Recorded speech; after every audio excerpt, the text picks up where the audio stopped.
AQUABIZ, all the best knowledge for aquatic system.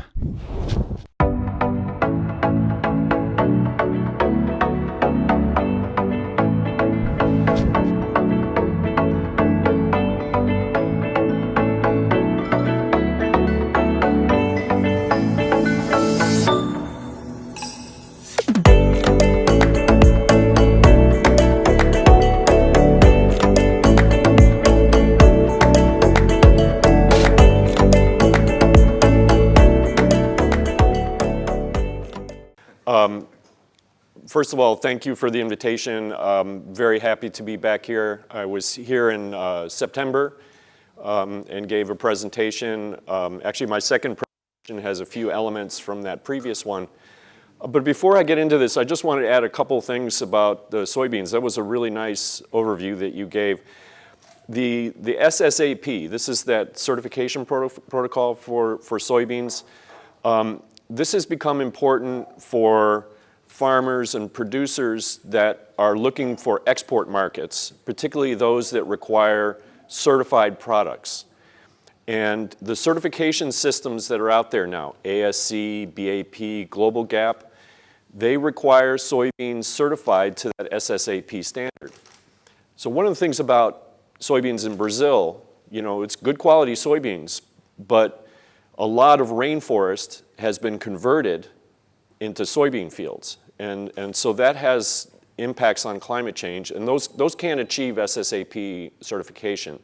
So if you're looking to have your products certified according to international standards and exported to Europe or the North America, you know, you're gonna have to look for those SSAP certified soybean meal products.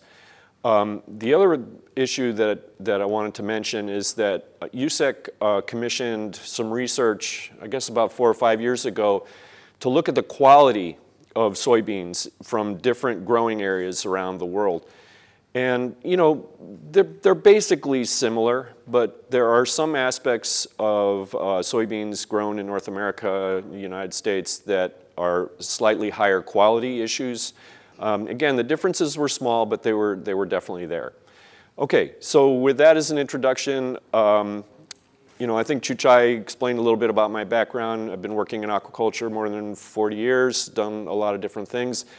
This is a topic I talk about in a lot of different contexts. I talk about it with respect to extensive ponds and intensive ponds, and not just that, but the number of farms in a particular area. That also can be discussed in terms of carrying capacity. I don't have time to get into that right now, but I'm gonna focus mostly on more intensive production systems because that is more the context in Asia. I first gave a version of this talk last October in Ecuador. Ecuador produced 1 million tons of shrimp last year, very productive, big ponds, 10-hectare ponds, relatively low density. It's a successful model for them, but they also have carrying capacity issues. So this is an overview of the presentation. You know, I want to talk about carrying capacity kind of in general terms in pond production systems. This probably applies equally well in freshwater and seawater and brackish water context. And then a few minutes to talk about loading limits. And when I say loading limits, what I mean there is the amount of feed that you can put into a pond on a sustainable level, day after day after day after day. And then I want to talk about carrying capacity in some shrimp production systems, again, focusing on the Asian context with smaller ponds and slightly more intensive stocking densities. And then the final part is how to manage that production capacity. Okay, you've reached that limit, that ceiling. How do you use that? How do you manage that to maximize your benefit and your yield? So selecting a stocking density is really a fundamental decision that every producer has to make. And there are a number of things that go into making that decision, and I've listed a few of them here. You need to know what kind of infrastructure you have, what number of ponds, the size of the ponds, whether they're plastic lined or soil. And then each pond is going to have its own carrying capacity, and that depends largely on the water characteristics and the soil characteristics. And again, I'll get into that in a little bit. Then you have variation by season, particularly if there's wide temperature variation. Obviously, the carrying capacity in a warm season is greater than the carrying capacity in a cool season. And probably less so with rainy and dry seasons, although that probably has some influence. And then each pond has its own history. Maybe a pond is old and it's not producing well. A new pond's maybe producing a little bit better, so the history of performance is a factor. And then the experience. You know, a more experienced, skilled farmer is going to be able to produce at a higher carrying capacity than a new farmer who doesn't have a lot of experience. So you can see there's a lot of factors that go into this very basic decision about, you know, what is my stocking density? What should it be? So it's not an easy decision to make. It's pretty complicated. Okay, so here's a slide that kind of graphically depicts what carrying capacity is. And you can see that, you know, this basically is a line that indicates the increase in biomass or increase in feeding rate over time, which is on the x-axis. And what you can see is that there's some limit that is reached, okay, after a certain point.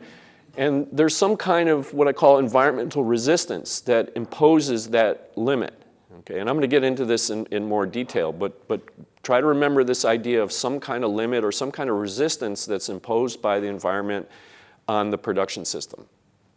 So I have a couple of definitions here on the right side.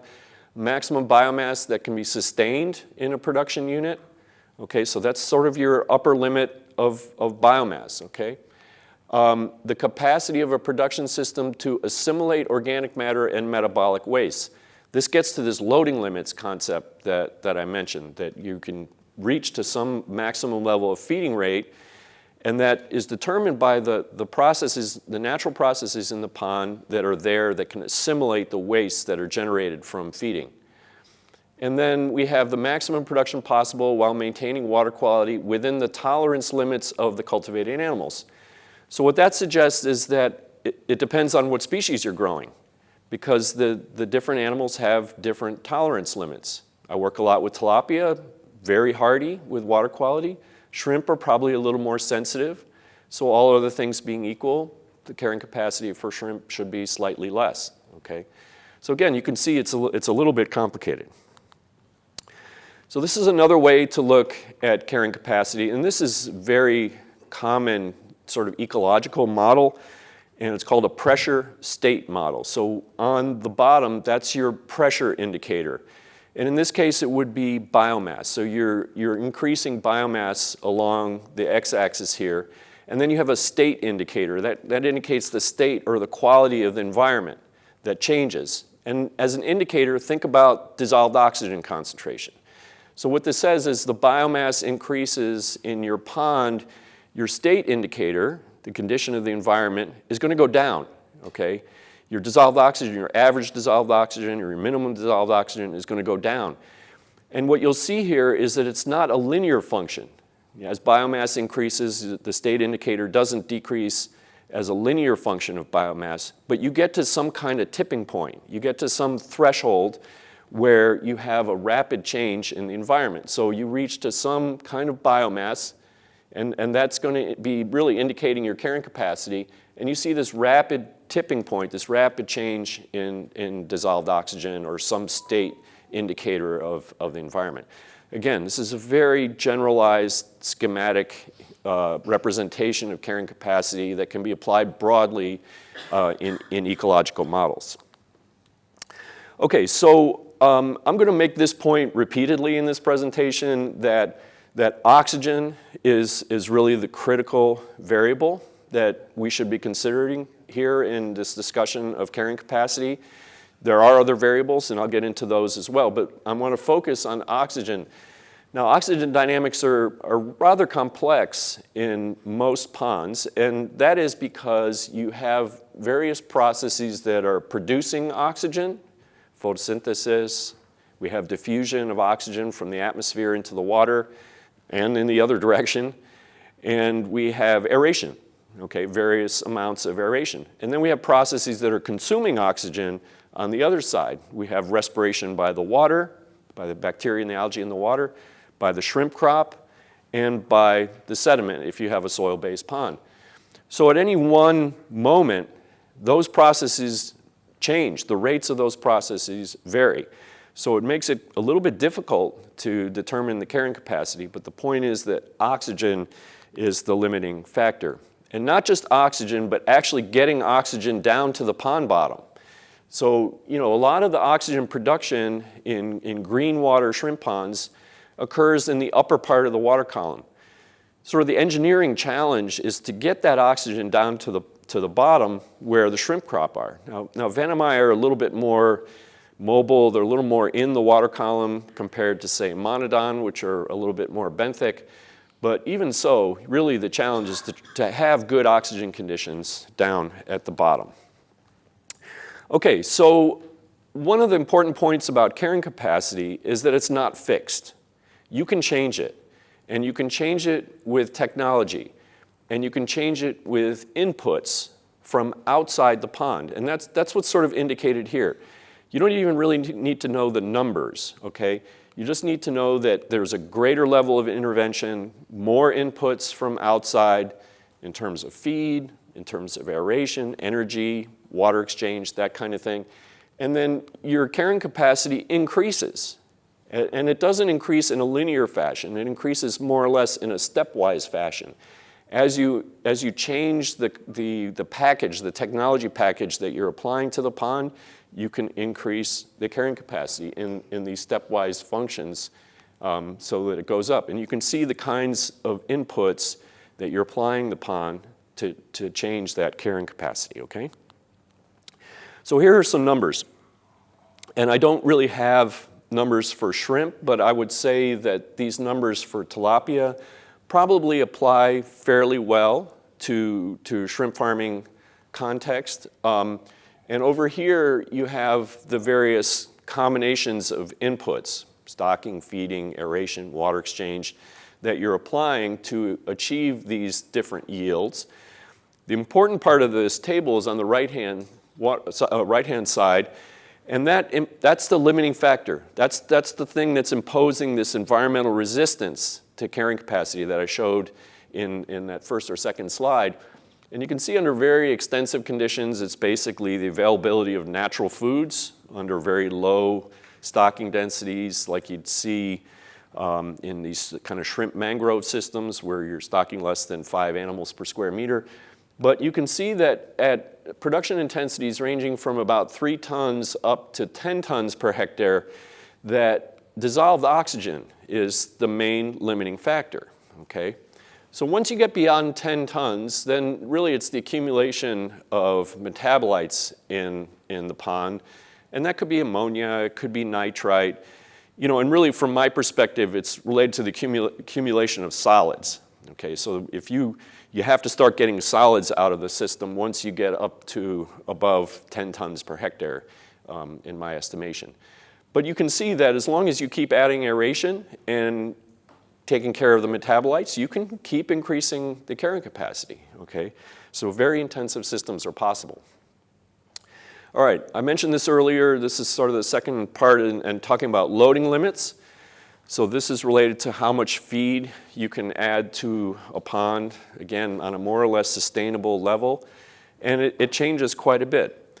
So ponds have some inherent capacity to treat the waste from feeding. Okay, they have these natural decomposition, nutrient uptake, nutrient transformation processes that normally occur. There's really no cost for those as long as you're operating within those limits. And generally speaking, though, we have a fairly low degree of control over really the most important water quality variable of all, and that is temperature. Okay, so loading limits are, again, not a fixed thing. Now, these are kind of the factors, I think, that are most important. And again, temperature is number one. It affects the kinetics of reactions. It affects the metabolism of bacteria and the shrimp and the algae. So, all of that is really governed by temperature as a master variable. Oxygen is key. Again, I'm emphasizing this point. And really, there are 2 aspects of oxygen. One is the amount that you're adding in kilograms per day or kilograms per hour, some kind of rate of oxygen addition that matches the requirements of the system that you're operating. The other aspect of it is to maintain a minimum concentration, okay? And I'll get into that a little bit later. And I mentioned this before, water quality tolerance limits, that's going to affect your loading limits. More sensitive species, lower loading limits, less sensitive species, higher loading limits. And then you have these various processes, these natural processes in the pond for decomposition of organic matter. Some ponds now are engineered, these intensive ponds are engineered with central drains where you can remove solids, and that has a profound effect on loading limits because you get rid of those solids from the system. And then again, you've got these natural processes to remove nutrients, algal uptake, nitrification, fixation by the bottom sediments. All of those are important to determine carrying capacity. So it's complex, and you really have this interaction going on between the biology of the animal, these are these tolerance limits, water quality tolerance limits, the climate of the area, so site selection is what's responsible here, and the ecological characteristics of the pond, which have a lot to do with how you manage it as farmers. So here's some numbers, and you know, I need to revise this table. Let me just tell you that right now. Based on, I've given this talk now, this is the third time on my visit in Southeast Asia, and talking with producers, I see opportunities to change this table, but I want to emphasize one thing here, that this number, 200 to 300 kilograms per hectare per day, I think is the limits for green water systems. So if you're just operating a pond and you're relying mostly on algae to take care of your water quality, that's the feeding limits that you can sustainably apply to a pond. If you're going to remove solids with these central drains, okay, which are now common in intensive shrimp production systems, you can achieve much higher loading limits. And my estimation is something on the order of 1,000 to 1,200 kilograms per hectare per day. Again, it depends on how much solids you're able to remove, but quite a bit higher loading limits are possible if you remove solids. Okay, now one of the things about those numbers that I just showed you, if you took any line in that table that you reach some kind of design carrying capacity, some kind of design loading limits. Now, you as a producer can make a decision, well, I want to go higher than that. Now, if you go higher than your loading limits, you enter a zone where you have increasing instability in the water quality. And likely what that means is more episodes of low dissolved oxygen. Okay, you're sort of losing control of the system. You're happy to go there and to add more feed than the loading limit. But once you get up here, and if you get up 50% more than your loading limits, you get into some extremely critical territory.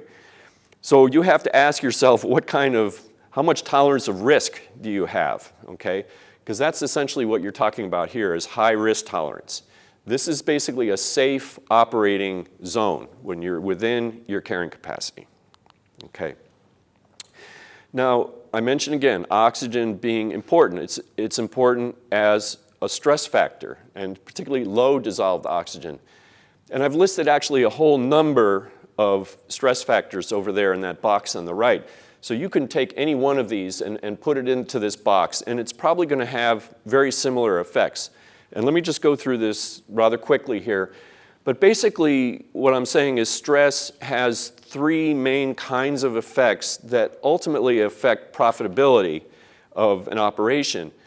And it affects it in very fundamental ways to aquaculture production, which is basically number of animals times survival times growth rate, okay?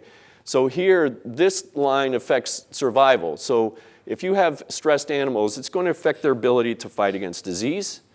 So if you have more disease, you have lower survival. That's going to affect yield, which will affect profitability. So stress also affects the abilities of the animal desire to eat, okay, to consume feed. And what that does, it will reduce growth rate.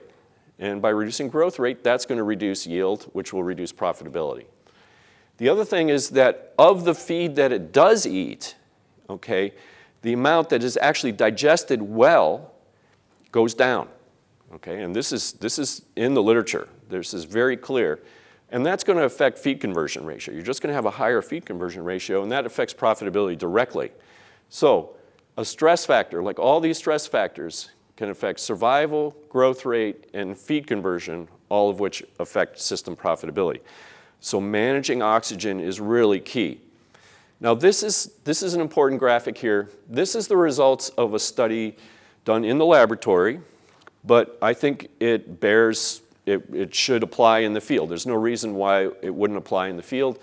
And basically what this is saying is that you have dissolved oxygen concentration here, and this is basically a maximum respiration rate. So the way to look at that maximum respiration rate is that's the maximum growth potential of that animal. And with shrimp, what they do is if the DO is above 5 or 6 milligrams per liter, you have maximum growth potential. But if it gets below 5 or 6 milligrams per liter, the shrimp will adjust its respiration rate. It will reduce its respiration rate when the dissolved oxygen concentration gets low. And when it reduces its respiration rate, it's reducing its growth potential, okay? So it's important to really always maintain dissolved oxygen conditions at the highest level possible because that's going to maximize your growth potential. Now, there are other things that are going to affect growth, but you want to maximize the potential. So here in the middle, this is a typical oxygen profile from a green water pond. You have a lot of fluctuation going on in the oxygen. It goes up during the day and it goes down at night. And if you get down into this orange and red zone, you're operating down here. So you're losing growth potential when the system goes there, okay? So you always want to maintain up here in this green zone. And I think, you know, farmers in Asia, I think, have a recognition of this now. I think this is good. This is a good thing. We don't see this so much in Latin America with the shrimp farmers I work with. So having kind of that above, staying in that green zone all the time will give you the best results and obviously less stress on the animal as well. Okay, so now I want to get into this third factor, and that is some carrying capacity of some different shrimp production systems. I really like this graphic. This comes from Robbins McIntosh, who many of you probably know. He works here in CP as a vice president, and he developed this graphic some years ago.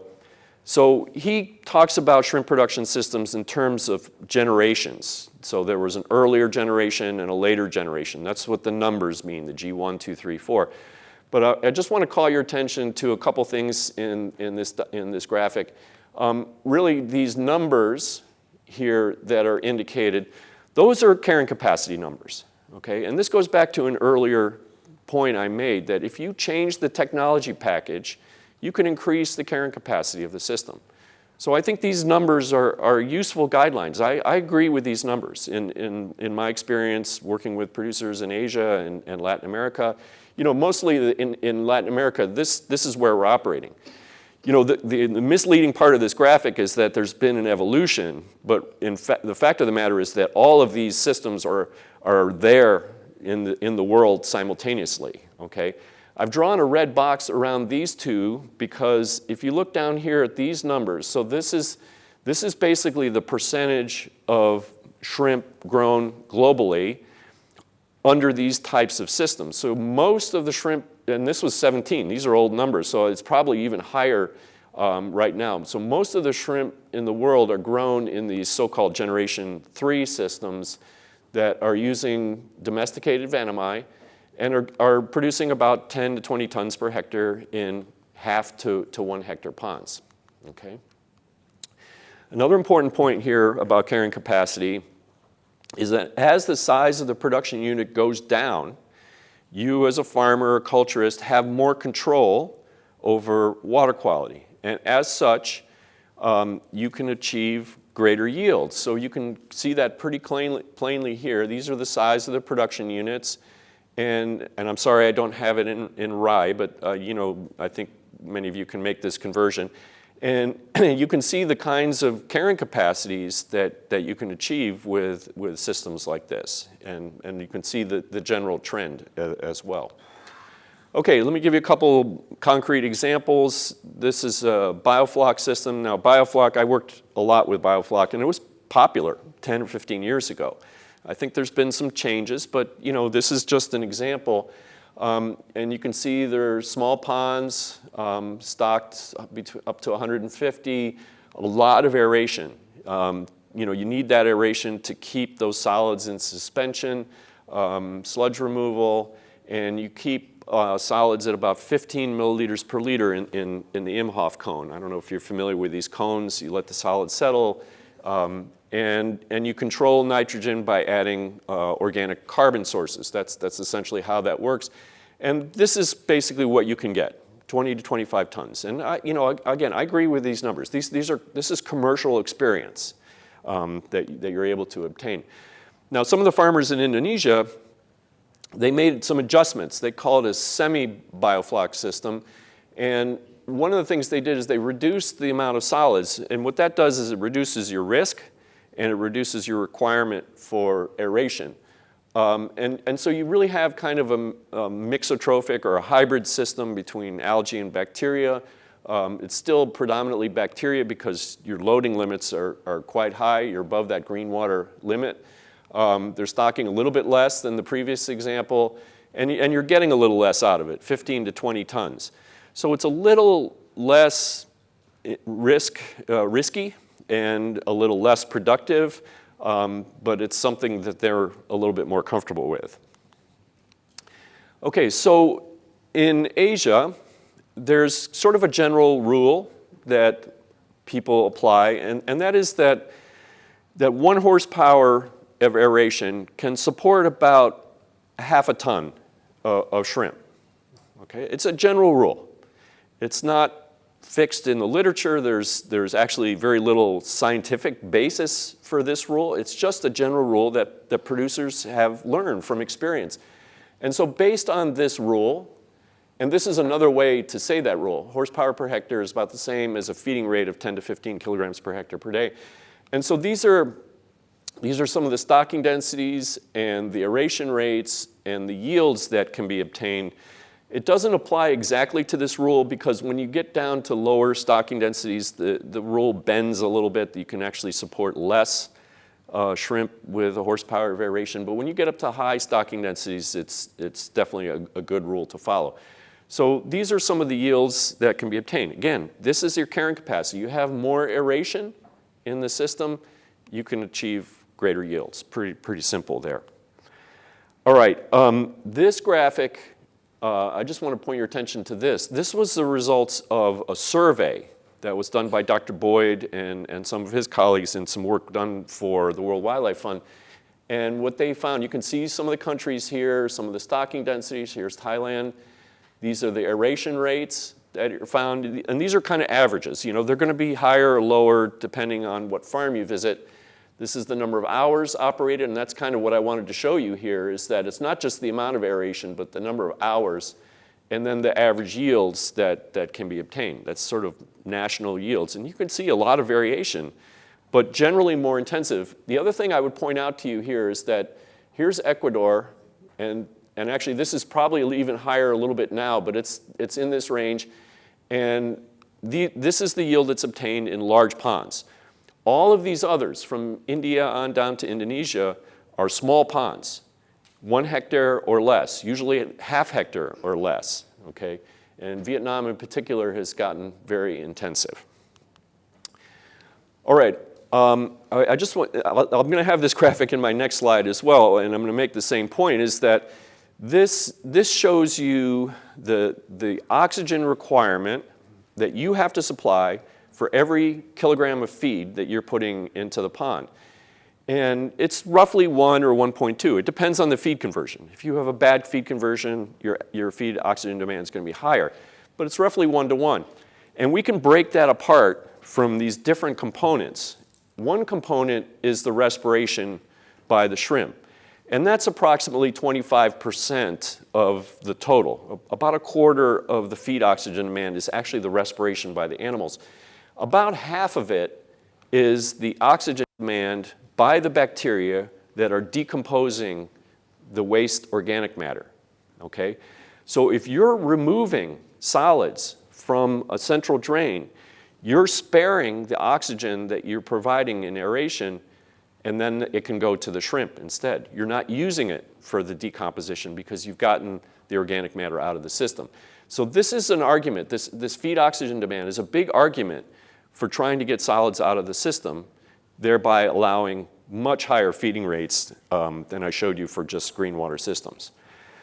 Vietnam is a very interesting example with respect to carrying capacity because there's, 6 different ways of growing shrimp in Vietnam. All of them are happening simultaneously right now.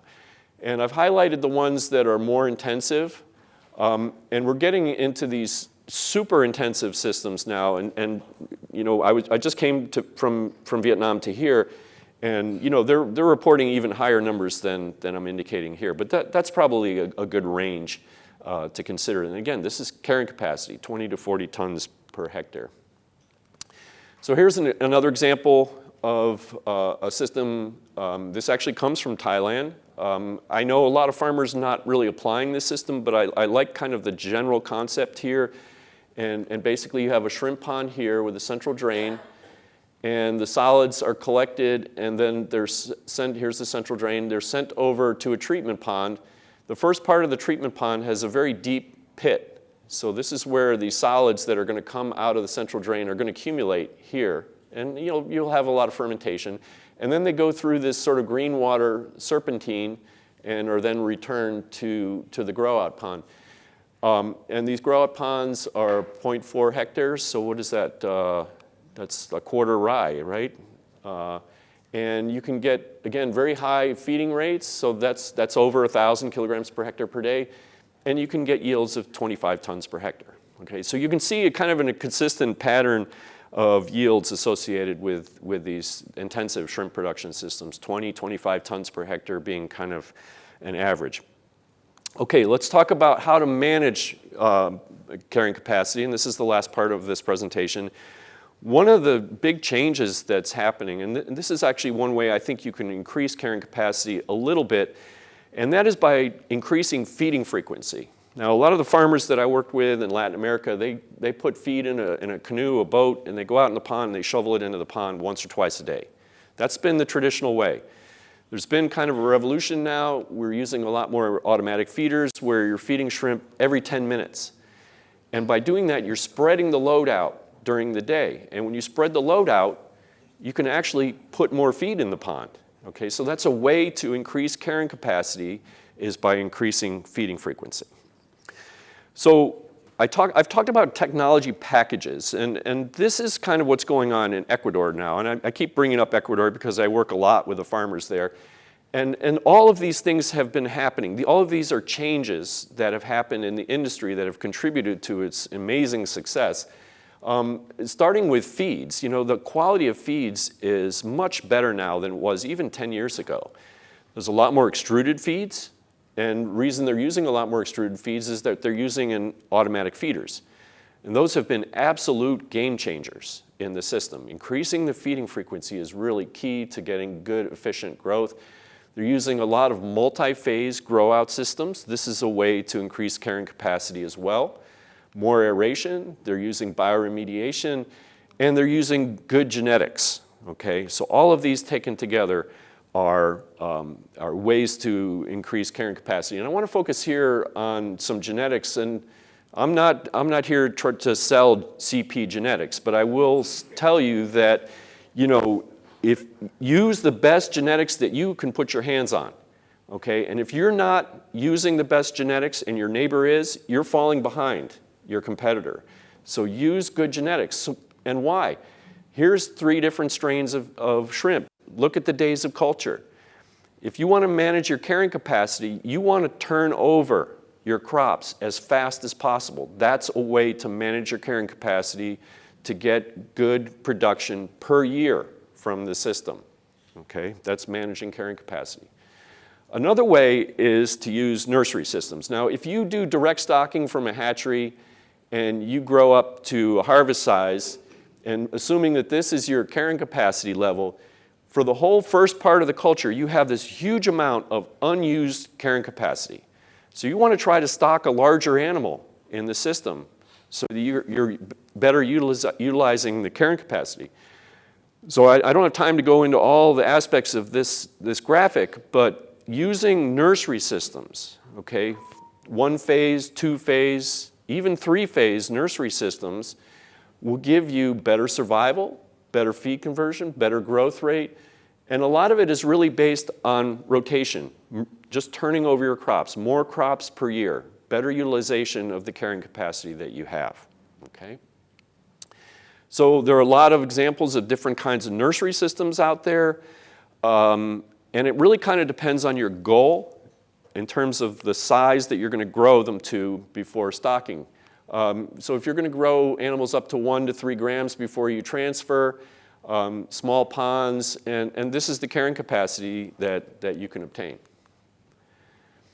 All right, I think I'll just go past this one. I wanted to talk about a large farm in Vietnam, and they have developed a couple different production systems that they use. They grow a lot of shrimp in very extensive systems that they sell to an organic certified market in Europe, but they also grow a lot of shrimp in these super intensive round tank systems, and they call it a 2-3-4 system. And so 2 aspects I want to focus on here. One is the nursery grow out. So they basically have 2 phases, all right? So they're growing shrimp for about a month, okay, in this size tank, 200 square meter tanks, and then they shift them over to grow out for the second phase.